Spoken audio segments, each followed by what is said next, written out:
Good morning, everybody. Oh, sorry, good afternoon. It's 2 o'clock. Welcome to the first of this afternoon's sessions on what is the penultimate day of the West Midlands Meet the Regulators Week. Our first session this afternoon is from David Hope from Coventry City Council's Economic Development team, and that is followed at 3 p.m. There's a little bit of gap by the session on regulating the Commonwealth Games by Paul Lancaster, who chairs the Joint Authorities Regulatory Services Group. The usual Teams housekeeping applies, so please stay on mute and leave your camera off unless you are talking.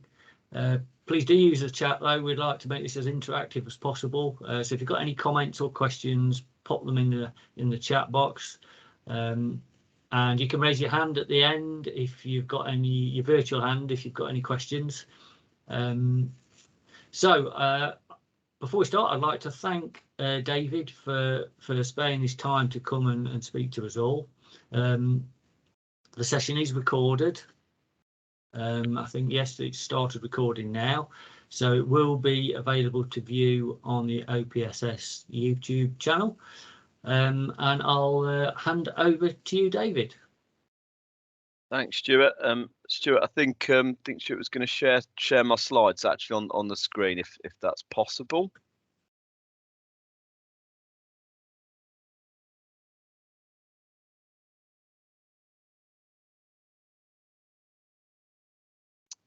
Okay, I can see that. So no, I'll start. So thanks, Stuart. Yeah, a little bit about my role first. So I head up the projects and economic policy team within the Economic Development Service. Our Economic Development Service is around 35 people at present. So I'll talk give everyone some background of the work we do and how we work in particular with local partners to deliver the council's aims. So Stuart, could we have the next slide, please? So just a brief introduction then about what the service does. So our overall goal is to support the sustainable economic growth of Coventry's economy, essentially in 3 areas. First and foremost is to make sure we're addressing the needs of business and industry across all sectors, and not just addressing the needs, but also making sure that businesses and industry are able to access the opportunities that are out there. So very much supporting prosperity.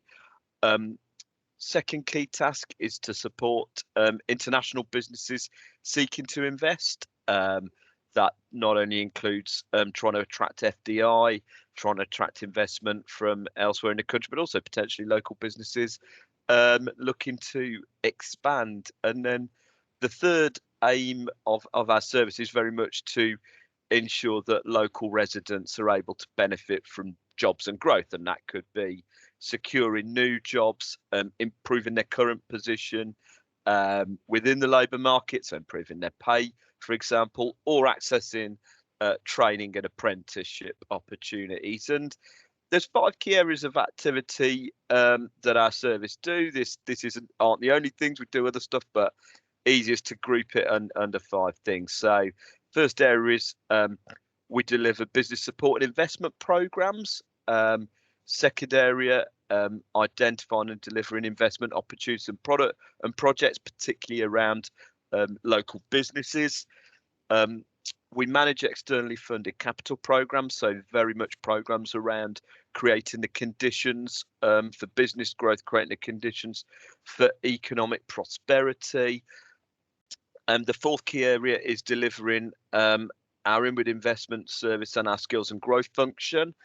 And the 5th and final area is very much monitoring and shaping economic policy, and very much, as I touched on, how shaping. Well, how does Coventry respond to challenges and opportunities facing the local economy and local businesses moving forward? So Stuart, if I could have the next slide, please. So I'm just going to talk around a few areas that our service does in a little bit more detail. So the first is particularly around business and investment support. Now we have a team of business advisors who essentially interact with local businesses, does what it says in the tin. But the point I would make very strongly here is that as an economic development service, and certainly as a team of business advisors, we don't work in isolation. We deliver all our activities very closely with our partners in the local business support ecosystem. So I've put some logos up there. They're not the only partners we work closely with, but clearly, you get a flavour of it. Key business representative bodies, of course, the Growth Hub, the city's 2 universities, play a big part. Coventry's a very innovative economy, so having that relationship with the 2 universities is vital. We also deliver a lot of activities together with the county council. Warwickshire obviously surrounds 2/3 of Coventry. Naturally, the other key partner there increasingly is the West Midlands Combined Authority, and of course we deliver a lot of activities with CWRT, who are a local access to finance provider. And the nature of the support that team does, it's a whole range of things. So consists there's some one-to-one support, ongoing regular support, almost effectively relationship management type activities. And a lot of that's done in collaboration with the Growth Hub, who operate more of an account management model around supporting businesses through the growth journey and signposting to appropriate support, etc. Do one-to-many support as well. Hold a range of events, seminars, networks. An important network, example of that I'd draw attention to is Coventry and Warwickshire Green Business Network. Started off in 2016 from zero, now with over 1,700 members. We've also facilitate Coventry and Warwickshire Aerospace Forum, and also hold a series of events around the automotive sector. Just to mention two, we get involved with Coventry and Warwickshire First, which is organisation targeted at professional services. So we do that, and then also supporting with businesses with access to grant, loan, equity, proof of concept finance. Some of the grant programs we administer directly, which I'll talk about in a bit, but we also signpost businesses to loan finance, both through CWRT, but also products delivered through the British Business Bank and others. And we interact with our customers through newsletters. I think now the council's business newsletter has, I think it's over 1,000 subscribers and rising. So that's a broad brush of our business and investment support. Stuart, if I could have the next slide, please. So I talked about our programs earlier. So a lot of the activity that we deliver actually operates on a Coventry and Warwickshire level. So although we're the City Council responsible for the development of the Coventry economy, clearly business doesn't stop at the city boundary, and Coventry and Warwickshire is the natural economic area. Hence why we have a Coventry and Warwickshire Growth Hub, Coventry and Warwickshire Chamber, FSB, etc. operate on that level too. So I'll just run you through these in terms of the type of support. So Coventry and Warwickshire Business Support, very much targeted at supporting new startups, but also supporting existing businesses to tackle barriers to growth. We have Coventry and Warwickshire Innovation Programme, which supports Coventry and Warwickshire SMEs with developing new products, services or technologies, so addressing barriers to innovation. We have Coventry and Warwickshire Green Business, which supports Coventry and Warwickshire SMEs to improve their energy efficiency, improve their resource efficiency, adopt renewable energy, create new low carbon products. All three of those programs, by the way, operate on a model. It's a mixture of one-to-one support, one-to-many support, and a grant fund. So it's very much an integrated delivery model. We have Coventry and Warwickshire Skills for Growth, then, which essentially offers businesses with bespoke support, covers half the cost of training to to enable their workforce to develop new skills, qualifications, obviously as a means of enabling growth and improvements in productivity. And then the fifth activity I've got there, it's something we do in partnership with Warwickshire County Council and CWRT, is a duplex investment fund, which is essentially a finance product that's a hybrid of grant and loan. So those are the support to businesses. We also manage capital programs as a service. So two of the key things I'd pick out there for the last 5 years or so, our service has been responsible for managing and subsequently monitoring now around 132 million of Coventry and Warwickshire LEP's local growth fund or growth deal, as some call it. And following on from that, we're also accountable body for around 20 million of Getting Building Fund projects across Coventry and Warwickshire. Quite a lot of that, by the way, which it's good that somebody talking about the Commonwealth Games is following me, because quite a lot of that £20 million has actually gone on capital projects to prepare Coventry for UK City of Culture 2021, and also prepare the city and the area for hosting the 2022 Commonwealth Games. So a lot of activities around public realm infrastructure, upgrading cultural facilities. Some money's been spent on Coventry Arena, including conferencing space. So those are some of the those are the main activities under programs. Go to the next slide, please, Stuart. And then just expand a bit more on our inward investment activities. So as I said earlier, principally it's about supporting businesses looking to locate in Coventry. So some of the activities that particular service delivers is around location support, providing information about land and property, signposting businesses to what support and finance is available. It's a key factor behind getting businesses to attract in Coventry. Many people know the West Midlands is a very big exporting area, a region that's very dependent on international trade. Coventry's, very much at the centre of that agenda. So clearly, the whole package of the land, the finance, business support ecosystem is a key factor in encouraging businesses to invest in Coventry and Warwickshire. So just thought I'd name a few examples of some of the key things we're looking at the moment from an inward investment perspective. I'm sure many of you will have read in the press trying to secure investment in a gigafactory at Coventry Airport. The site currently occupied by Coventry Airport, absolutely vital for the future competitiveness of the West Midlands automotive sector as we move from the internal combustion engine to electrification. Around 10,000 jobs in the wider supply chain. They think that's at stake. Marketing to Frygate, adjacent to Coventry Railway Station and next to the building I'm sat in currently.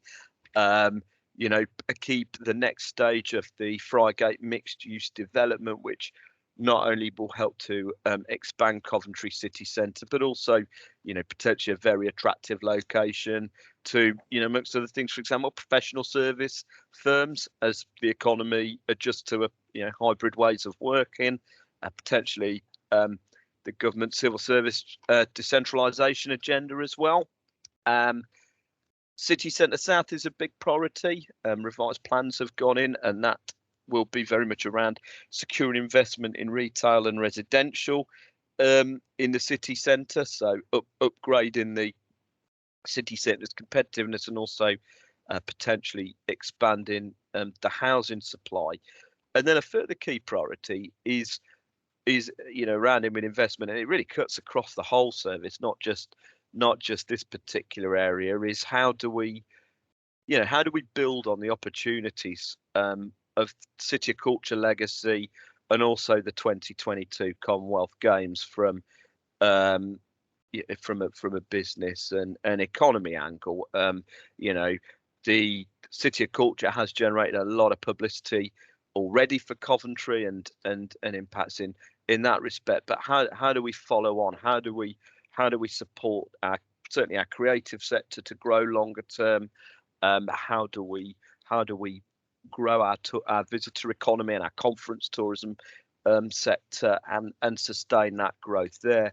Particularly priorities around that, and a lot of the work we're doing gets showcased at the MIPIM Real Estate Conference, which is in Cannes mid-March, where a lot of the priority sites that I spoke about are marketed to potential investors. So if I could have the next slide, please, Stuart.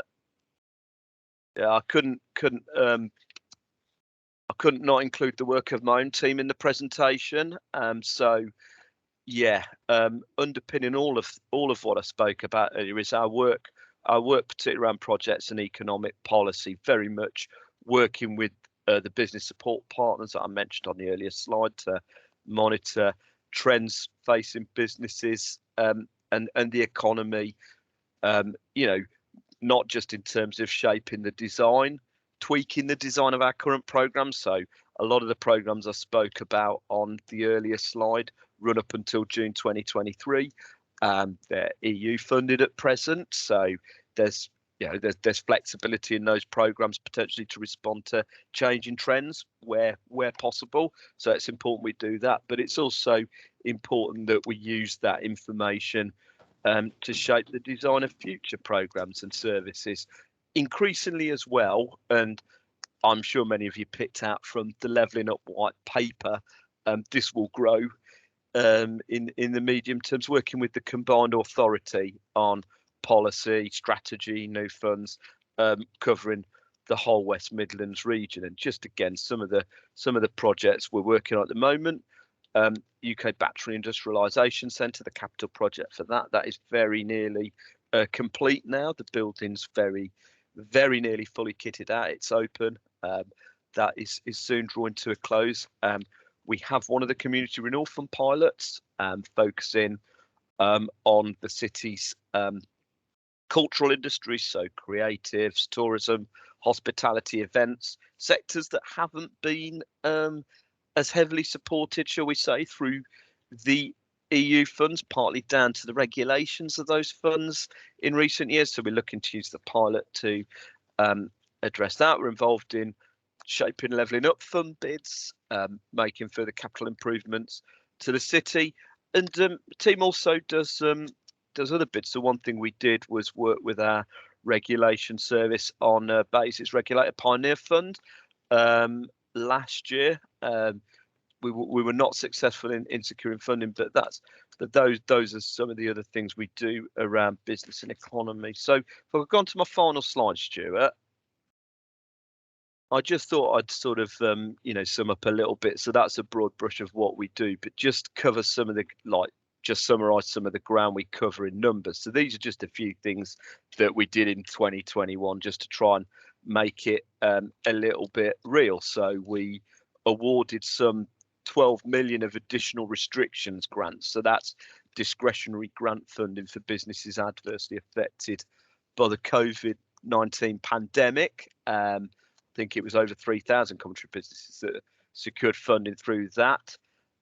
Not only did we do that, but we still were able to award over nearly 2.5 million in grants for our ERDF program. So it's not just supporting businesses through the COVID crisis, it was still supporting businesses in addressing barriers to growth, innovation, supporting with important growth and diversification projects, and also ensuring that our programs were able to deliver in-depth support to 175 SMEs. We also, our Skills for Growth program supported 61 SMEs and 155 employees to improve their skills, gain new qualifications.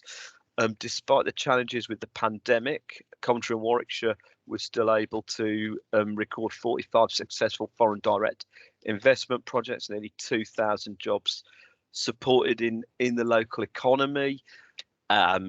We work with partners to get UK BIC, as I said earlier, to near completion.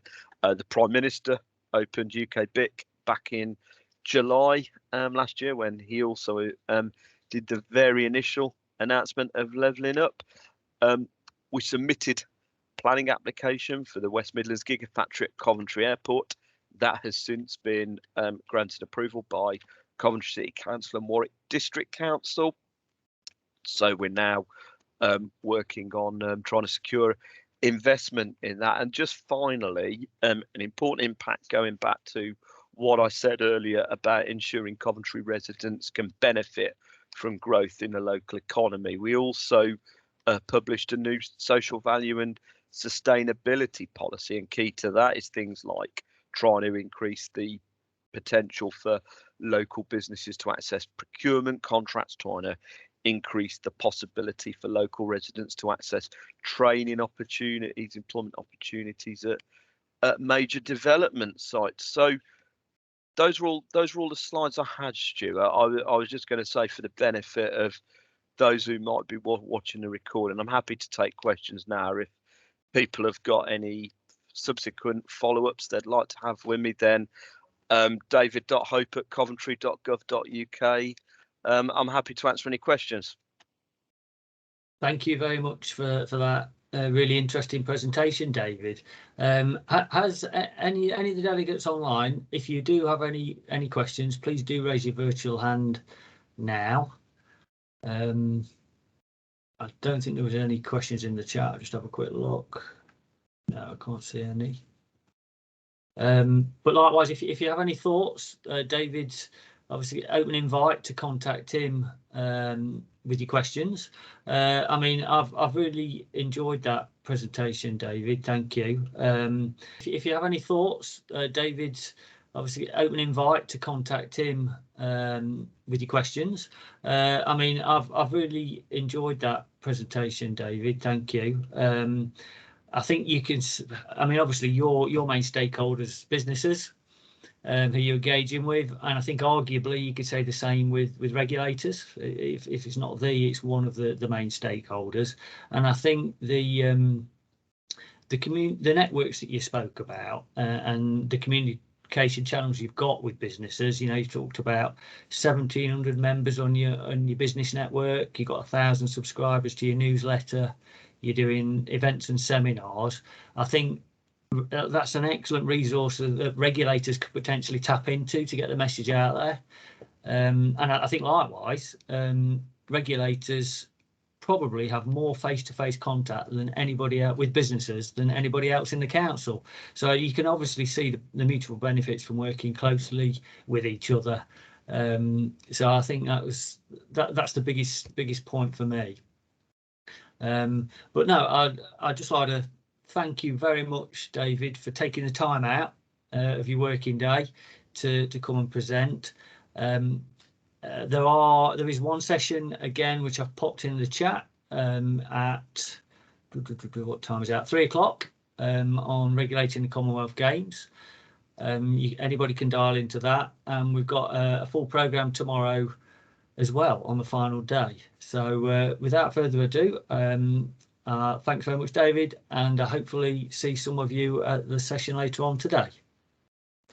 Thanks, Stuart. Bye, everyone. Bye-bye.